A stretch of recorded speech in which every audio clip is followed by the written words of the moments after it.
Welcome to the Driven to Succeed Real Estate Podcast. I'm your host, Brandon Olson, and today I have a very important guest, a special guest. It's my brother, Landon Olson. Landon Olson, welcome to the show. Thanks, Brando. So, Landon, I've asked you to come be a mortgage loan officer for years, and in 2022, you finally said, "Hey, I can do it." I did. I decided this is a chance. I'm gonna make that leap and Yeah. come over to mortgage side. Yep. And you've been in sales for a long time, and that's why I wanted to you because you're very good with clients. One of the things that I teach, like a lot of my loan officers that I've ever trained, is like you have to have number one, you have to be able to feel for your clients, empathy, right? And what I've always known about you, obviously being a brother to you, so you've got that. Yeah, I do, and I use it all the time. And it's, once you get to know the, you know, customer, they gain your trust by you doing the right thing. Right. Absolutely. And well, in 2022, let's talk about that. 2022, you said, "Hey, I'm ready to join." And I said, "No." And the reason why I said no, and this is what it's going to lead into today, is 2022 was the beginning of the downturn for mortgage and real estate.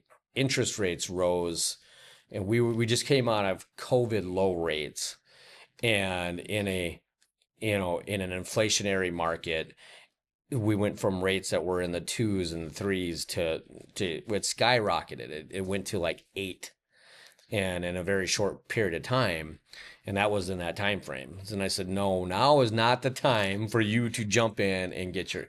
And so we fast forward 2025, things are turning around, and I said, "Landon, now is the time. Let's get your license. Let's get you going." So you got your license. You got a few loans under your belt now. How are you feeling about it?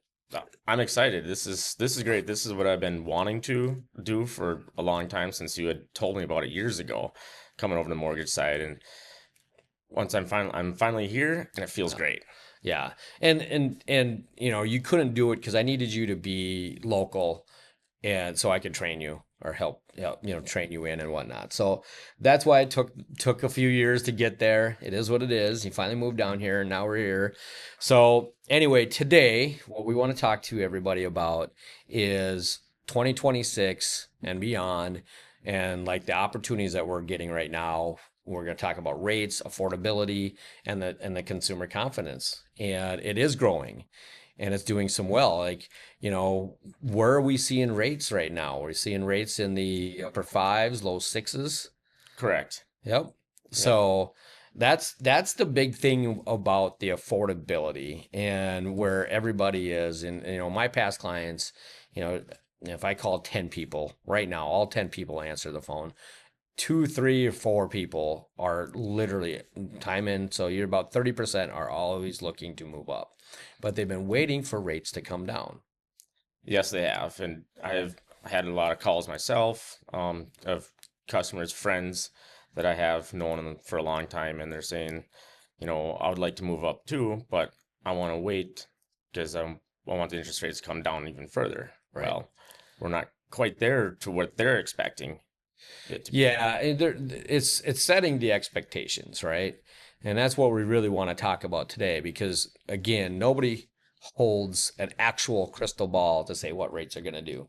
There's different levers that are being put in place to bring those rates down, and the Fed is one of them. They've cut rates in 2025 a few different times, right? And this year they're talking about one or two on the table, but the current Fed chair is going to be leaving in May. So if anybody's been following it, it's been kind of the big news. And Kevin Warsh is going to be the new Fed chair, and he is very dovish, is what they call, which means he is looking to cut rates. So he's looking for some changes in the Fed and how they do things and how they are driven from a data perspective. So that's good news. What does that mean? Does that mean rates are instantly going to go down? No. In fact, when they announced it last week, rates went up because he is so dovish that there's an inflationary factor to it. that if they cut rates too fast, inflation could happen, right? And they're trying to keep to that 2% market margin. We're under 3, it's like 2.7, it's right around there. So what we're trying to get to, and what people have to understand is that we may not see rates ever again in the 2s and 3s. Could we see them in the 4s? Possibly. It's more the 5s. Correct. Yep. And if we can get there, and that's where a number of my customers, or I should say friends that I've been talking to, say, when it gets in the 5s, let me know. Okay. Well, we can get in there now. So Right. Right. Well, we can, right? So there's different ways to do that, right? So first and foremost, like when people turn on the news, what do they see if they're talking about rates, right? And this is where the confidence is starting to grow, because they've watched where the average 30-year rate is 6.7, 7.1, 6.6. Now it's at 6.2, 6.21, 6.29. We have seen it one day drip into the 5s. So the Fed, Scott Bessent, he is not part of the Fed, but he's part of the administration for, the secretary, looking to cut rates, looking to get their bonds down. So like the yield spread. So right now, and this is where it gets to how our rates are determined. They're determined between the bond, like the mortgage-backed securities. The 10-year bond is probably the easiest one that they can directly correlate. So right now, the 10-year treasury is trading somewhere in the 4, like today, I believe it's like 4.24. Okay. It's been, point 4.29. It's been in the 4.2s, but it was as low as 3.99, and it was there for like a day. right. Okay. So it's funny because I always talk about strike rates, and I always talk to people about refinancing. And one of the things about refinancing is let's talk about what does it look like for you to refinance right now? Right. And what is your rate? And, if your rate's 6.5%, 7%, 7.5%, or, around 7, right now might be a great time to refinance, right? There's different ways we can even get it lower in the 5s. So basically, what we're looking at was going back to the whole Scott Bessent. Scott Bessent his target is to get the 10-year treasury down to about 3.8. Okay. Some economists this year are talking to get it closer to 3.5 based on some different factors that are going to come in, and so forth. But if we get under 4 and we get into the 3.75, if we're talking about trading right now, the 10-year notes at 4.24, and if we get to 3.8 or 3.7, I mean, that's 50 basis points. So if we're correlating it in a rate today, if you're looking at the rate online and it says 6.2, and you take 50 basis points off that, where is it going to put you? That puts you at 5.75. Correct. Or in that 5.7 range, right? Right. So psychologically, and this is where the confidence is really coming in, psychologically, people can swallow a 5% rate a lot better than they can the 6s and 7s, specifically if they're coming out of a 2 and 3. Right? Definitely. Right. That's because that's the people that you've been talking to. That's what they've been saying. It's like, hey, let me know when it's in the 5s. Exactly. Yeah. Let me know when it's in the 5s. And if we can get it lower, great. Well, we'll start there. Right. So what do you say to those people right now that are looking to potentially refinance? Right? What are you saying to them right now, like as far as, getting an application in, so that way we can potentially move when the rate hits? Yeah, that's the main thing, is get the application in so we have everything in place. So all we need to do is, watch it, and you let me know when you want to lock. Right. So the rate that you want to lock in, that's where that strike rate is, because what I've talked about before is like the second we get under 4, those rates typically are in the 5s, but somebody will come out, one of the economists or somebody on some news source or some article gets published that day saying, oh, something inflationary. And we know the markets trade on what? Emotion. Correct. So people trade on emotion. Next thing you know, the 10-year treasury is back up to 4.08, and that 5.99, 5.875 rate is gone. It's back to 6 1/8, 6 1/4. So you kind of have to be prepared, right? Right. In order to be prepared, get the application in. Right, right. Get the application in so we can just hit the button to lock, right? Correct. And say, here, hey, here it is. This is what we talked about. Are you ready to go? Yes. Okay, fantastic. We're locked. Let's get the ball rolling. Let's get you into your new loan. Let's get you savings, right? Exactly. Yeah. And there are also the sooner I can start saving, the better. Well, correct. Right. So, but that's where it is. Don't wait until you think the rate's at or it is, and then call me and want to put it in an application. Yeah. Well, let's get the Because application guess going what? now. A lot of other people are going to do the exact same thing. Exactly. And um and you might miss it. Or, I'm too busy to call you because I'm doing all of this other, so I have to be ready for it, right? So that's what I've found in my career. That's what ends up happening.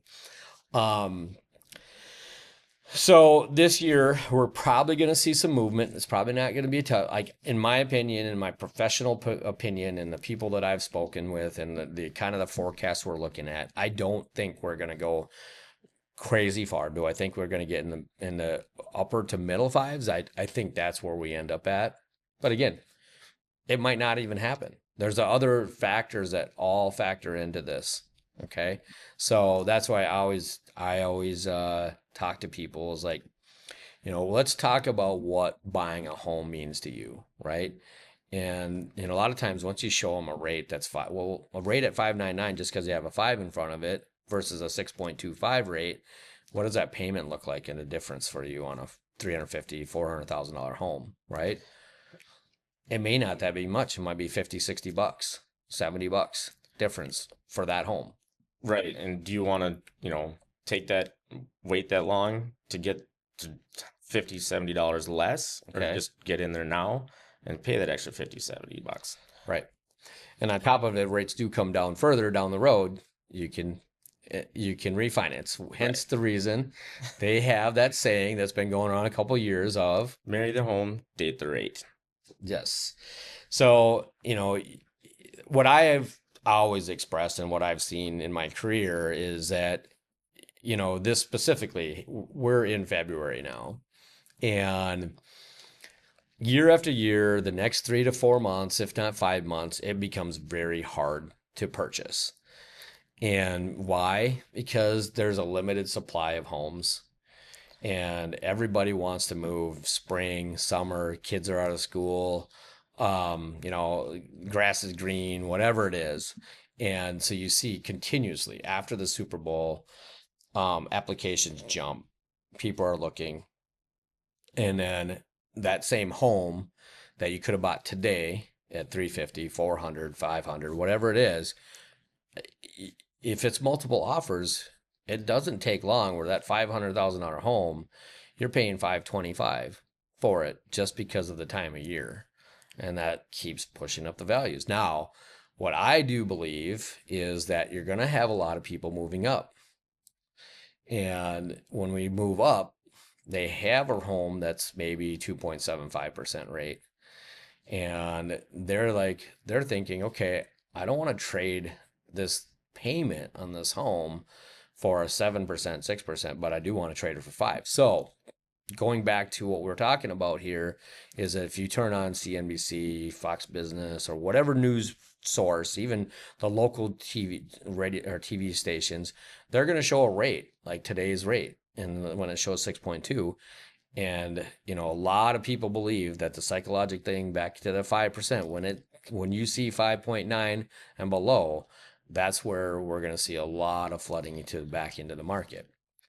Going Right. back to the people that have the 2s and the 3s rates, a lot of them are going to say, hey, the rents in this area are X. My payment's X. I can cash flow another $5, $6, $7,000 on my current home if I just rent it out Exactly. and become a landlord, right? Right. So it's not for everybody, but a lot of people will do that. So you're not putting all these other homes, these existing homes back on the market. but you're still buying new homes. And let's talk about that. The confidence has been down, so builders have not been building as much. So it'll take another 18 months of really good confidence for the builders to get really back on pace to where they're going. Right. The one thing a builder can't have is oversupply and depreciate their own value homes so they don't build, right? They have to make sure they sell those homes through. Landon, you familiarize yourself with some of the programs, and one of the programs I really like to talk about is the HELP grant with SWBC. Can you tell us a little bit about that? Yeah, this help grant is amazing. It is what it is, a grant. So we got a $5,000 grant that we will give that we have available for buyers. Yep. So that goes towards your down payment and closing costs, or one or the other. It doesn't matter. Correct. What is the criteria? Like, I think I shouldn't say I think, there's an area median income Yes. that you have to qualify for. And this is what I love the most about it, because to qualify for 5,000, what does your income have to be under? So in the Twin Cities metro market, our area median income is 80%, $105,360 annual salary. Yep. 80% of 131,000. So Right. you have to be at 80% or less, which is $105,000. So combined income, you have to be under that, and then you can qualify for this grant. Exactly. Do you have to be a first-time home buyer? You don't have to be, but you can be. Yes, it can be. Well, the beauty of it, and this is where I really love the fact that it's the grant program that doesn't have to be a first-time home buyer, right? So many programs, you cannot own a home. And a first-time home buyer, for everybody out there, if you owned a home, say 6-7 years ago, and you sold it more than 3 years ago, you actually can be a first-time home buyer again. Correct. Yes. Technically, right? Right. Yeah. If you haven't owned a home in 3 years, you can become a first-time home buyer again. Correct. So the grant program, it's a conventional loan, right? It's 5,000 towards down payment, closing costs. You do have to have something in your, because let's just say I ran into this situation the other day. We had a $340,000 home. Sellers paid 3%, seller paid closing costs, so it was a little over $9,000. We have the grant program. We're giving a lender credit, but we have to still have a 1% of the transaction. Yes, you have to still come to closing with 1% of your own money. Yep. So 1% it's the loan amount. So if the loan amount's 320,000, you have to have 3,200 in the transaction, right? Correct. But you get qualified on like a 3% down. You get lower mortgage insurance cost. You get the lower interest rate. So in this particular case, we were locking at 5.875. And we had a lower mortgage insurance. Like, overall, this was a fantastic product for the client. They came to the table with $3,200, and we're not using down payment assistance. It's a grant, which is technically free money. You do get a 1099 at the end of the year, but you don't have to pay it back. Correct. Yes. And then again, I can't iterate it enough. You do not have to be a first-time homeowner. You can be moving out of a home into a new home, and if your income is under 105,000, you can get that. Now, what else do you get if you're at 50%? So I'm glad you brought that up, because at 50% area median income, we have this very low income purchase program. So you can get an additional $2,500. So you could get up to $7,500 as a grant. Yes. For your house. So there's a difference between the two. One of the differences is that it's up to 2% or $5,000. So that number is $250,000. Correct. So if a home's at $200,000, it's 2% of that purchase Correct. price. Yep. So it'd be $4,000. $4,000. Yes. Correct. The VLIP, the very low income, that $2,500 though, doesn't have that criteria. You just get it. Correct. Fantastic. Yep. Some other programs that we offer too, or that are available, there's Minnesota Housing. So you can get up to 14,000, and in some cases you can get at 18,000 for like single parents, for a household. There's a couple different criteria, very easy. The income limits are a little bit lower for those, but not much. Minnesota Housing does a great job with that. Right. Right.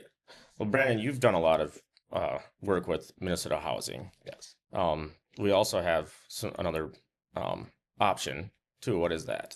So let's just say you're not a first time home buyer, right? Or your income is above the income limits that are set to get the down payment assistance. So the difference with Minnesota Housing, the main difference is those are loan programs that have to be paid back. Right. So if you get the deferred program, it's a zero interest deferred loan, meaning that it's $14,000 you get. You have to have 1,000, only 1,000, not 1% of your own money into the transaction, and you can get 14,000. That's deferred. It has to be paid back when you either A, refinance or you resubordinate it with Minnesota Housing. You sell the home, it has to be paid back. Or let's say, for some example, you carried the loan for 30 years, you have to pay that $14,000 back. But it's zero interest deferred, so it's just a $14,000 payment at the end. The other program is a monthly payment loan. So you don't have to be a first-time home buyer, or if your income's over that, then you can get up to $14,000 in a monthly payment at the same interest rate as the first payment, as the first mortgage. So I think current rates right now for a conventional loan startup deferred is 6.5 or 6.375, and then like the monthly payment loan is 6.5. It's an eighth of a point difference. It's just an eighth point higher. And then at 14,000, it's right around like $159 extra a month. But that helps people for all kinds of situations where we just don't have enough cash for the down payment, right? But we owned a home and we sold it, and paid out the commissions, but we were growing too fast. We needed a new home, whatever reason, right? So you don't have to be a first-time home buyer there. Right. So next, we wanted to talk about what other program was it that we just came out with? Well, we do have another program that's the medical professional loan. Yes, this is the loan I'm super excited about as well, because this is my 11th year doing mortgage, and over the years, it always comes up like, do you have a doctor's loan? So that's the medical professional loan, otherwise known as a doctor's loan. Okay. The best part about this loan is that it's zero down for a doctor, right? Yep. Zero down, no mortgage insurance, and you don't even have to have your contract start for 150 days. So why is that important? Like people may think out there like doctor loans are like, well, they're doctors. They make a boatload of money. Yes. Right. But usually it's years down the road after they've completed their 8 to 10 years of schooling. They have a lot of student loan debt and they may not have a lot of cash yet. But they're looking at houses that are, probably 6, 7, 800,000 or more. In some cases, $2 million. So our doctor's loan, it's up to $2 million, zero down, no mortgage insurance. You have to start your contract within 150 days. So that's a pretty significant amount of time. Yeah, that's huge. I mean, just getting, the verification of employment that you're, not saying that you are going to start work, but you could go, like you said, up to 150 days before you start working and you qualify. As long as you have an offer letter that's signed, signed offer letter from your employer and so forth. So the other beauty behind it, it's okay, what medical professionals are we talking about? We're talking about like registered nurse anesthesiologist, your normal like surgeons, doctors, but then veterinarians are also ophthalmologists, and dentists. So it's a wide variety. The only one which you can't is if you're a chiropractor. Correct. Yep. So long story short, let's go to what our 2026 outlook is going to be. And this is why I brought you in the first place, because I'm getting busier. I wanted you to get in and be successful and not like the burnout in this industry is real. And like if you don't make any money, you just because it's all commission based, right? Um, one of the things that I've told lots of people, like I came from the car industry where I had to make so much money per client, per car, right? Per customer. In this business, we aren't paid like that. We're just paid off of transactions. We don't have ancillary products to sell. And this is why I love that you're in it now. And I'm looking forward to watching you grow and succeed and hit those milestones. And I'm very excited. I am. This is something, I mean, I, since, like I said earlier, when you asked me to come and do this, I'm like, this is it. I can finally do something and it actually makes me feel really good to do it because I'm helping people get into a house. And a house is a big purchase. It's a major milestone in people's lives, especially first time home buyers, young couples, single people. It just, no matter what, they yeah, excited about it's really fulfilling it's fulfilling for me. I love helping first time home buyers or second, third, regardless. But a true first time home buyer, a lot of times, a lot of people just never thought they could even attain it. right. That's so watching some of those people come through and be like super happy and like I never thought I'd get here and I can own my own house now. It's super fulfilling. Definitely. And then, especially with these programs that we have, it widens it open or makes it more open for people that don't think they can afford to even get into a loan. Right. And that's the main thing. Call you, find out. So everybody out there, Landon, thank you for coming on the show. This is hopefully the first of many. Yeah. We're going to have more market updates and so forth going forward. But anyway, thank you all. Please like and subscribe. If you have any questions for either one of us, please reach out. Everyone, take care.